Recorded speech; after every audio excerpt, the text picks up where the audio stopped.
पोट श्रीहरीचे कापले गबाई, बांधायाला चिंधी लवकर देई. देवाचं बोट कापलेले नारद काय म्हणतात? बांधायाला चिंधी लवकर देई. सुभद्रा बोलली, सुभद्रा बोलली, शालूनी पैठणी फाडून का देऊ, चिंधी तुम्हासी मी पाठची बहीण झाली वैरीण. द्रौपदीसी बंधू शोभे नारायण. 6 एप्रिल म्हणजे 5 एप्रिलची संध्याकाळ, काही ठिकाणी 6 एप्रिल असाही उल्लेख आहे. 5 एप्रिलची रात्र, ज्या वेळेला 5 एप्रिल 1663 स्वराज्यामध्ये 3 वर्ष तळ ठोकून असलेल्या शाहिस्ते खानावर शिवाजी महाराजांनी छापा टाकला. कुठं? लाल महालामध्ये. आपल्या सगळ्यांना ही गोष्ट माहिती आहे, पण आता लढायांपलीकडचे शिवराय, माझा मुद्दा आहे चित्तशुद्ध तरी शत्रू मित्र होती. लढायांपलीकडचे शिवराय आज सांगायची गरज आहे. शिवभारत या करताय. ज्या वेळेला शाहिस्ते खान जीव वाचवण्यासाठी सैरावैरा धावत होता, जीवाच्या आकांतानं आरडाओरडा सगळे सैनिक करत होते, जिकडं तिकडं गोंधळ माजलेला होता. आणि आता शाहिस्ते खानाला वाटलं की आता काय आपण वाचत, मग आता जीव वाचवायचा म्हणून कुठं गेला तर तो बायकांच्या गराड्यात जाऊन लपला. कोण? शाहिस्ता खान. का? कारण त्याला माहीत होतं छत्रपती शिवाजी महाराज महिलांवर शस्त्र धरत. राजे तिथंच थांबले, मागं सरले. ज्या वेळेला खान बायकांच्या गराड्यातून बाहेर आला आणि धावू लागला आणि जीव वाचवण्यासाठी त्यानं खिडकीतून उडी मारली. खिडकीतून उडी मारताना त्याच्यावर राजांनी वार केला आणि किती बोटं तुटली? 3 बोटं तुटली. इथपर्यंत गोष्ट माहिती. मला पुढची गोष्ट सांगायची. या शाहिस्ते खानाच्या बाबतीत, या शाहिस्ते खानाला रोज डायरी लिहायची सवय होती. काय लिहायची सवय होती? डायरी. म्हणजे रोज निशी दिवसभर काय झालं हे लिहायची त्याला सवय होती. आणि शाहिस्ते खानाची जी डायरी आहे ती शाहिस्ता खान बुर्जी या नावानं हे रेकॉर्ड अनेक ठिकाणी उपलब्ध आहे. शाहिस्ता खान बुर्जी. त्या दिवशीचा प्रसंग शाहिस्ते खानाने काय लिहिलं असेल ही उत्सुकता प्रत्येकाला आहे. तर शाहिस्ते खानाने त्या दिवशीच्या प्रसंगाबद्दल लिहिलं आहे, शिवाजी महाराज वाऱ्यासारखे आले. छत्रपती नाही म्हटलेलं, पण महाराज म्हटलंय. कारण ती डायरी कुणाची आहे? शत्रूची आहे बरं का. हां, शाहिस्ते खानाची, स्वतः शाहिस्ते खानाची डायरी. तो म्हणतोय शिवाजी महाराज वाऱ्यासारखे आले आणि तीरासारखे गेले. पण राजे येऊन गेल्यानंतर शाहिस्ते खानाची बहीण जीवाच्या आकांतानं, शब्दही फुटत नव्हते, धावत धावत शाहिस्ते खानाकडे येत होती. काय म्हणत होती? भाईजान मेरी बेटी गायब आहे, भाईजान मेरी बेटी गायब आहे. तिची मुलगी सापडत नव्हती. तिच्या डोळ्यातली पाणी थांबत नव्हतं. ती जीवाच्या आकांतानं ओरडत होती, बोलता येत नव्हतं. शाहिस्ता खान पुढं लिहितो आहे. त्याची बहीण त्याच्याकडे धावत येते आणि काय म्हणते? मेरी बेटी गायब आहे, मेरी बेटी गायब आहे. शाहिस्ता खानाने त्या डायरीत पुढं लिहून ठेवलं आहे. शाहिस्ते खान म्हणतोय, जर शिवाजी महाराजांच्या माणसाने तुझ्या मुलीला पळवली असं जर तुला वाटत असेल, जर शिवाजी महाराजांच्या माणसाने तुझ्या मुलीला पळवून नेली असं जर तुला वाटत असेल, तर तू निश्चिंत राहा. कोण म्हणते? शाहिस्ता खान. जर शिवाजी महाराजांच्या माणसाने तुझ्या मुलीला पळवून नेलं असं तुला वाटत असेल तर तू निश्चिंत राहा, कारण शिवाजी महाराज तिची आपल्या पोटच्या लेकीसारखी काळजी घेतील. पैरे श्रिया सैदा बहिणी माया, परत्रिया सैदा बहिणी माया, श्रिया सैदा बहिणी माया, परत्रिया सैदा बहिणी ए परी उपकारी नेन परी नीगा, उपकारी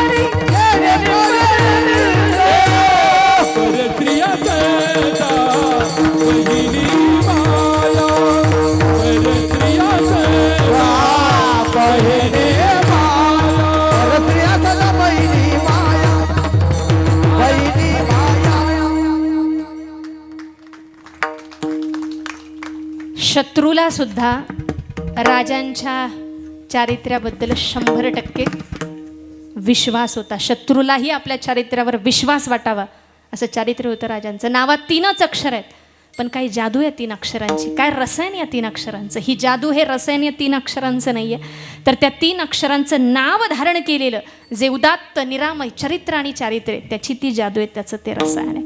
जेव्हा शिवाजी महाराज ऐकताना आमच्या मनामध्ये अशी ऊर्जा निर्माण होते. शिवाजी महाराज ऐकताना तुमच्या डोळ्यात टचकन पाणी आलेलं मी पाहिलंय. का?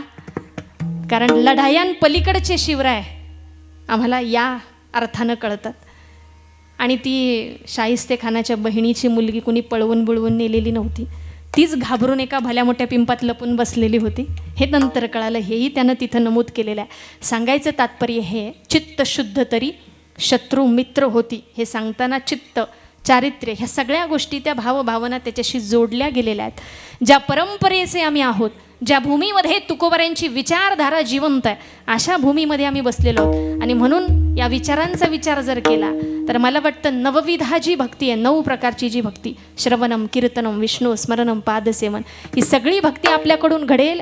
फक्त मनाचा भाव शुद्ध असला पाहिजे, सात्विक असला पाहिजे. पूजे करता गेलो देव ह्या सगळ्या वरवरच्या गोष्टी न पाहता काय पाहिल? अंतकरणातील श्रद्धा पाहिल. आणि म्हणून ही श्रद्धा दुसऱ्या चरणामध्ये नवविधा काय बोलिले जे भक्ती, नवविधा काय बोलिले जे भक्ती, नवविधा काय बोलिले जे भक्ती, नवविधा काय बोलिले जे भक्ती, नवविधा काय बोलिले जे भक्ती,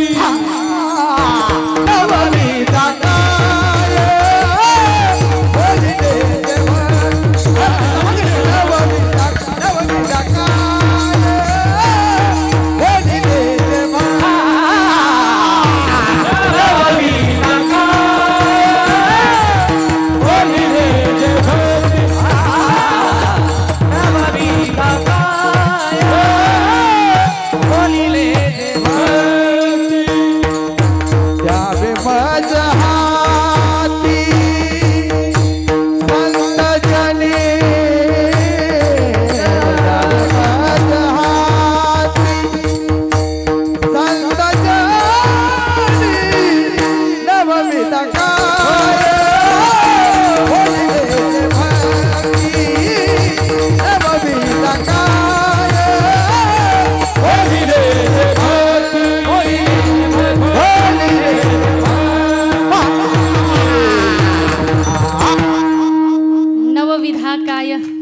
बोलिले जे भक्ती द्यावी माझे हाती संत जणी.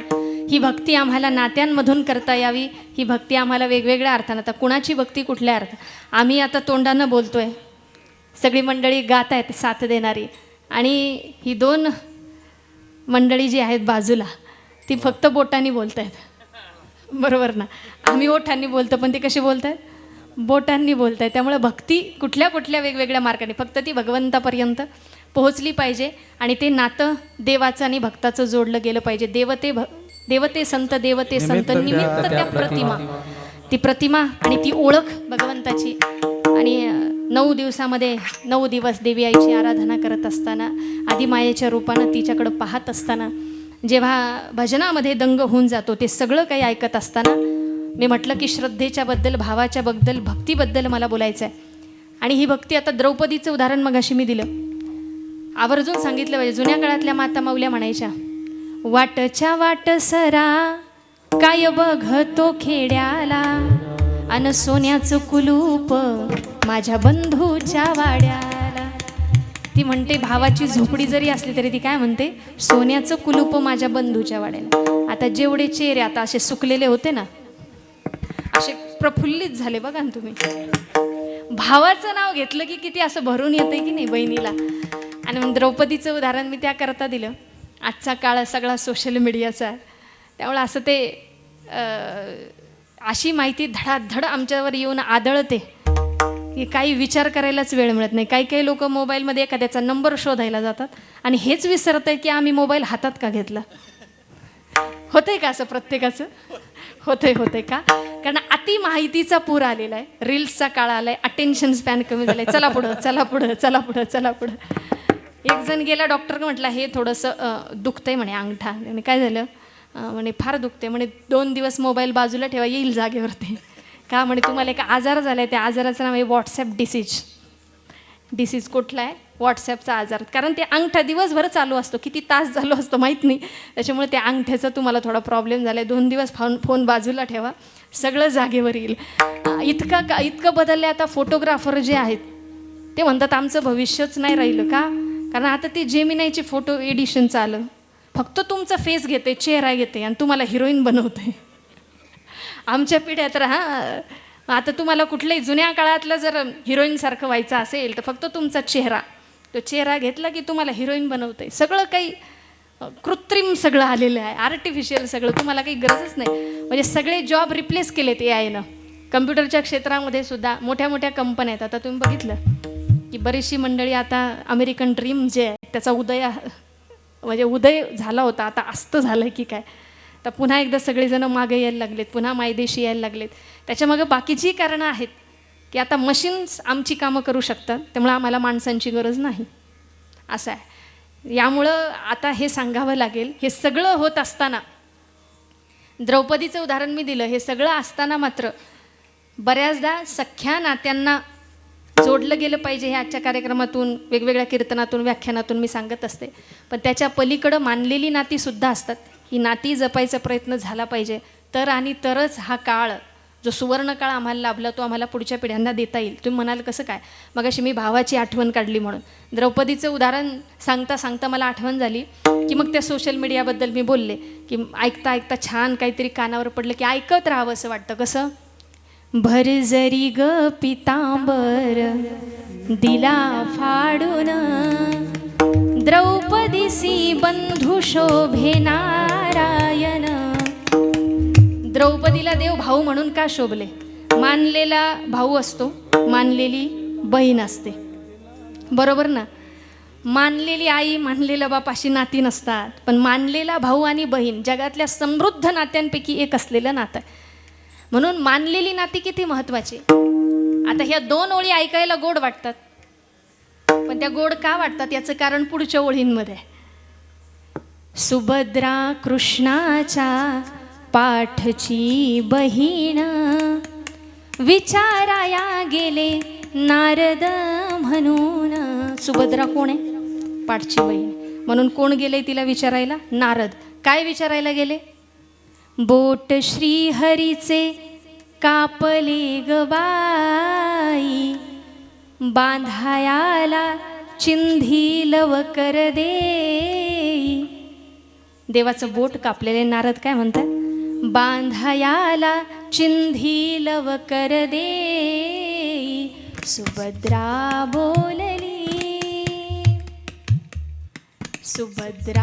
बोलली शालूनी पैठणी फाडून का देऊ चिंधी तुम्हासी मी.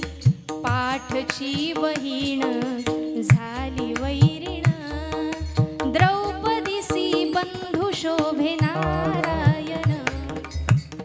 पुढे द्रौपदी काय म्हणते हे जास्त महत्वाचं आहे. द्रौपदी बोलली हरीची मी कोण, परी मला त्याने मानिली बहीण. काळजाची चिंधी काढून देईन, काळजाची चिंधी काढून देईन. एवढे तयाचे माझ्यावरी ऋण, वसने देऊन प्रभू राखी माझी लाज. चिंधीसाठी आला माझ्या दारी हरी आज, त्रैलोक्य मोलाचे वसन दिले फाडून. द्रौपदीसी बंधू शोभे नारायण. भरजरी ग पितांबर दिला फाडून, द्रौपदीसी बंधू शोभे नारायण. सुभद्रेची गोष्ट ऐकली, द्रौपदीची गोष्ट ऐकली, पण मतितार्थ शेवटच्या 4 ओळीत आहे. प्रेमाचे लक्षण भारी विलक्षण जैसी ज्याची प्रीती तैसा नारायण रक्ताच्या नात्याने उपजेन प्रेम पटली पाहिजे अंतरीची खुण धन्य तोची भाऊ धन्य ती बहीण धन्य तोची भाऊ धन्य ती बहीण प्रीती जी खरी ती जगीला भाविण चिंधी पाहून हरी झाले प्रसन्न द्रौपदीसी बंधू शोभे नारायण भरजरी ग पितांबर दिला फाडून द्रौपदीसी बंधू शोभे नारायण द्रौपदीसी बंधू शोभे नारायण द्रौपदीसी बंधू शोभे. तर आमच्या बंधूंनी सुद्धा आम्हाला असं सुरात आणायचं काम केलं त्यामुळं हे गाता गाता मग आम्हाला हे खास बंधू म्हणून गुरुबंधू म्हणून आदरणीय संकेत महाराज शोभले त्याबद्दल मनापासून धन्यवाद. खरं तर ऐकताना गोड वाटलं का कारण त्या नात्याशी तुमच्या माझ्या सर्वांच्या भावना जोडलेल्या आहेत. या भावनांचा क्रॅश कोर्स सुरुवातीला मी शब्द वापरला की तो आजच्या कीर्तनातून आपल्याला जाता जाता घेऊन जाता येईल का हा समृद्ध विचार करूयात. मग लक्षात येईल काय की तुका म्हणे तुमच्या हे तिसऱ्या चरणात तुका म्हणे तुमच्या पायाच्या प्रसादे तुका म्हणे तुमच्या पायाच्या प्रसादे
ज्या नवविधा भक्तीचा उल्लेख आपण करतोय अशाच भक्तीनं आपण काय करूया तर भगवंताचं नामचिंतन करणार आहोत. सगळ्यांनी भजन करायचे विठोबा रखुमा विठोबा हरे हरे हरे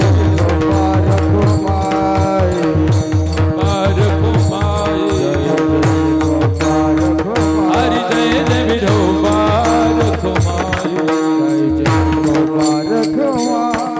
जय विठोबा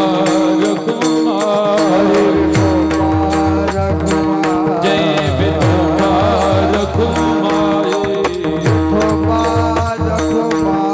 विठोबा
काही काही ठिकाणी असे काय हार आणतात की ते इथूनच घुसत नाहीत, पण अगदी मापाचे जवळजवळ महाराजांच्या वजना इतके हार आपण आणलेत. विठ्ठल विठ्ठल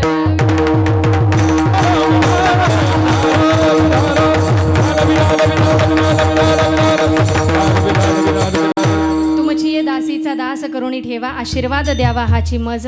नवविधा काय बोलिले जे भक्ती द्यावी माझे हाती संतजणी. तुका म्हणे तुमच्या पायाच्या आधारे उतरेन खरे भवन दे. खरं तर आत्ताच कीर्तन सुरू झाले की काय असं वक्त्याला वाटावं एवढं गोड वातावरण तयार झालं, बरोबर ना.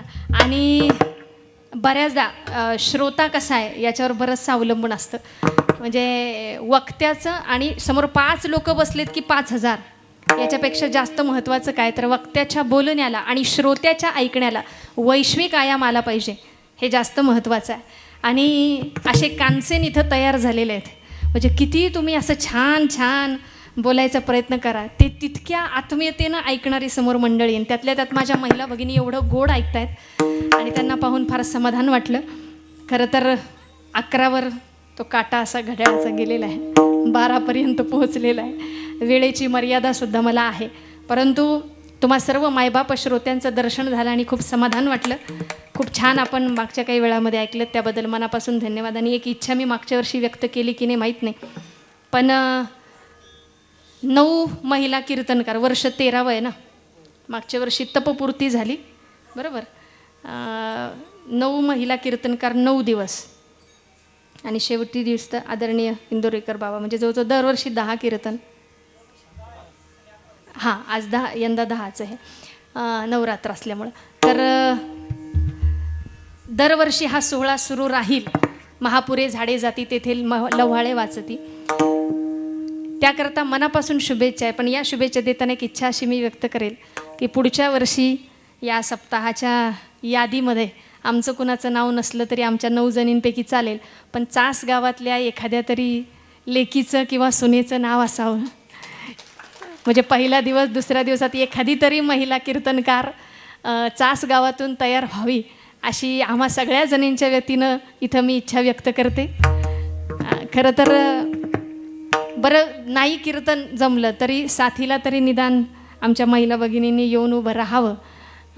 ती तरी सुरुवात उद्यापासून म्हणा किंवा पुढच्या वर्षीपासून व्हावी, अशी एक सुप्त अशी इच्छा मी या ठिकाणी व्यक्त करेल. आणि जाता जाता विनोदे जास्त काही बोललं गेलं असेल तर ते वजा करा, राहिलेल्या रिकाम्या जागा भरून काढा. त्या जागा भरत असताना सात्विकता मात्र निश्चितपणे असू द्या. मुलांना भरपूर शिकवा, पण ते शिकवत असताना मूल्य शिक्षणाच्या पातळ्यांवर पण मोठं करा, असा एक विचार द्यावा असा वाटतो. भावा बहिणीच्या प्रेमावर बोलता बोलता अगदी मलाही थोडंसं भरून आलं. मी पण कुणाची तरी बहीण आहे आणि कुणाची तरी लेक आहे, त्यामुळे लेक वडाची बारंबी 2 घराला जोडते, असो माहेर सासर पांग बापाचे फेडते. आणि म्हणून प्रत्येक लेकीसाठी माहेर सासर दोन्ही अगदी जवळचे असतात. आणि म्हणून सीतेचं आयुष्य आपण पाहिलं तर राजघराण्यात वाढली. लोक म्हणतात केवढं मोठं नशीब, साक्षात देवासोबत लग्न व्हावं, एवढं मोठं नशीब. पण लग्नानंतर 14 वर्ष कुठं गेली? पण वनवासात सुद्धा ती आनंदानं राहिली, कारण सीतेच्या बापानं राजा जनकानं आपल्या लेकीला तेवढं सक्षम बनवलं, तेवढं भक्कम बनवलं. आणि म्हणून आपल्या लेकींना समृद्ध बनवा. पण ते बनवत असताना सगळ्या महिला भगिनींना नवरात्रोत्सवाच्या निमित्तानं एक विनंती असणारी, आपल्या आरोग्याची काळजी घ्या. आपण नेहमी कष्ट करत राहतो, आरोग्याकडं मात्र पूर्णपणे दुर्लक्ष करतो. 2 महिन्यापूर्वी भोसरी गावात, आपण पुण्याला जाताना भोसरीमध्ये एका दशक्रिया विधीला गेले. 28 वर्ष वय होतं फक्त त्या ताईचं.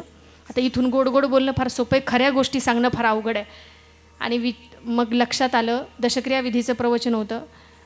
काहीतरी ब्रेन ट्यूमर झाला होता. 4 महिन्याचं बाळ पोटात असताना ती स्वतः मेडिकलच्या क्षेत्रात काम करणारी, फार्मसीमध्ये मास्टर्स झालेलं होतं, ड्रग रेग्युलेटरी अफेअर्समध्ये जॉब करत होती. महिन्याला 1,00,000-1,50,000 लाखाचं पेमेंट, सगळं छान, अत्यंत सुशिक्षित हुशार अशी मुलगी. पण ते निदान लवकर झालं नाही. 4 महिन्याचं बाळ पोटात असताना तिला जावं लागलं. अशी दुर्दैवी गोष्ट ज्यावेळी आम्हाला पाहायला मिळते तेव्हा वाटतं की सगळं काही करत असताना धावता आम्ही मात्र काय विसरून चाललो आहे? जगणं विसरून चाललेलो आहे. थांबायला कुणालाच वेळ नाही हो. 11 वाजलेत, बरोबर ना. मोबाईलमध्ये टायमिंग किती झालं आहे हे दिसतंय, आम्हाला पण समोर टायमिंग किती झालं आहे हे दिसतंय, सगळीकडे कळत आहे. प्रत्येकाला घाई आहे, कुणालाही थांबायला वेळ. जो जीव जन्मालाच आला नाही त्या जीवाला डोळे भरून बघायचे आई बापाला घाई आहे. म्हणून तंत्रज्ञान इतकं पुढे गेलं. या उलट जो जीव जाण्याच्या मार्गावर आहे त्याला निरोप देण्याची पण घाई आहे. एखादा व्हेंटिलेटरवर असेल, आपण गावाकडे म्हणतो गॅसवर ठेवलं आहे त्याला, कृत्रिम श्वासावर. लोक म्हणतात जायचं असेल तर जाऊ द्या, उतरा खाली. म्हणजे त्याला निरोप देण्याची पण काय घाई आहे. रस्त्यानं चालले, समोरच्याच्या पुढं जाण्याची आम्हाला घाई आहे. अशी एकही गाडी इथं आलेली नाही की ज्या गाडीनं दुसऱ्या गाडीला ओव्हरटेक केला नाही. बरोबर, प्रत्येकजण दुसऱ्याला ओव्हरटेक करण्याची घाई आहे. मग मागं पाट्या असतात, बघतोस काय रागानं ओव्हरटेक केलं आहे, त्याचं पुढं काय होतं त्याचं त्याला माहिती. आणखी पुढे जाऊन सांगू, प्रत्येकाला घाई आहे. लौकिक अर्थाने मोठं होण्याची घाई आहे. त्याचा 10 लाखाचा बंगला आहे, माझा 20 लाखाचा कसं येईल, त्याची ही गाडी आहे, माझी ती गाडी कशी दारात उभी राहील. लौकिक अर्थानं मोठं होण्याची घाई आहे. जिची केस लांब आहे तिला कापायची घाई आहे, जिची कमी आहे तिला वाढवायची घाई आहे, ज्याचं वजन जास्त आहे त्याला कमी करायची घाई आहे, आणि ज्याचं कमी आहे त्याला वाढवायची घाई आहे. बरोबर ना? हां, जे आपल्याकडं नाही ते मिळवायची काय आहे घाईच आहे. प्रत्येक गोष्टीची घाई आहे. त्याच्यामुळं देवाला सुद्धा आम्हाला वरती न्यायची काय आहे. हां, तसंच तुम्हाला सुद्धा आत्ताचं कीर्तन संपून नंतर मला वाटते गवळण बिवळण होणार आहे. हां, मग गवळण ऐकायची मलाही घाई आहे. तसं तुम्हाला हा कार्यक्रम आटपून उद्या पुन्हा सकाळी कामाला लागायची घाई. आमच्या महिला मंडळींना सुद्धा आता ठीक आहे सगळं आवरून आले, पण सकाळी उद्या फ्रीजमध्ये काय आहे का उद्याच्या भाजीसाठी हा विचार करायची मनात आता घाई. आता 11 वाजून गेले, पोटाचे 12 सुद्धा काही लोकांचे वाजत असतील. प्रत्येकाला घाई आहे, प्रत्येक गोष्टीची घाई आहे. त्यामुळं आम्हा कीर्तनकारांना सुद्धा नारळ शाल पाकिट घ्यायची घाईच आहे ना. प्रत्येकाला घाई आहे, थांबायला कुणालाही वेळ नाही. आणि म्हणून तो अटेन्शन स्पॅन कमी झाला. तो वेळात वेळ काढून थोरली पिढी, मधली पिढी आणि आजची पिढी कीर्तनाला एकत्र येते. वेळात वेळ काढून थोडा वेळ का होईना तो फोन बाजूला ठेवून त्या भजनामध्ये दंग होतो आहोत. हेच आमचं भाग्य असं समजून समारोपाकडे जाऊया. आणि ज्यांच्या भूमीमध्ये आहोत, खरं तर बहीण भावाच्या प्रेमाबद्दल मी बोलले, त्यामुळे नकळतपणे पुन्हा एकदा ज्या ओळी आमच्या कानावर पडल्या की अगदी मन भरून येतं. श्री गुरु निवृत्तीनाथ महाराजांच्यासाठी त्यांच्या चरणावर आम्ही नतमस्तक होतो. एकदा त्यांचं भजन घेऊन आपण सर्वजण समारोपाकडे जाऊया. ओ निवृत्ती राजा माझा निवृत्ती राजा, निवृत्ती राजा माझा निवृत्ती राजा, निवृत्ती राया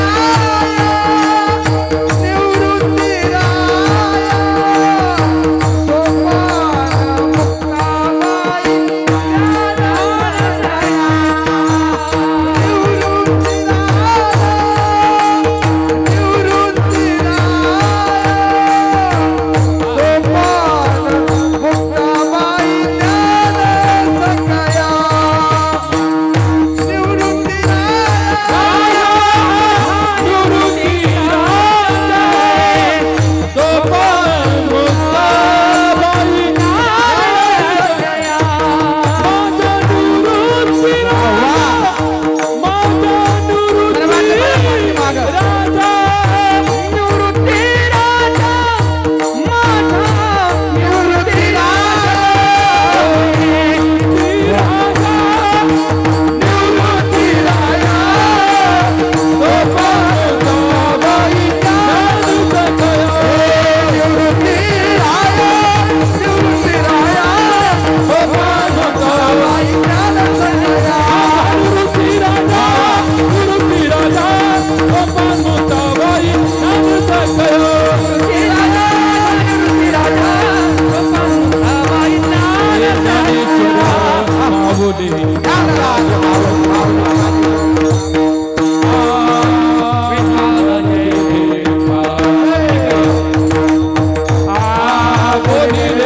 लई दिसान काना आलाग, लई दिसान काना आला हो, लई दिसा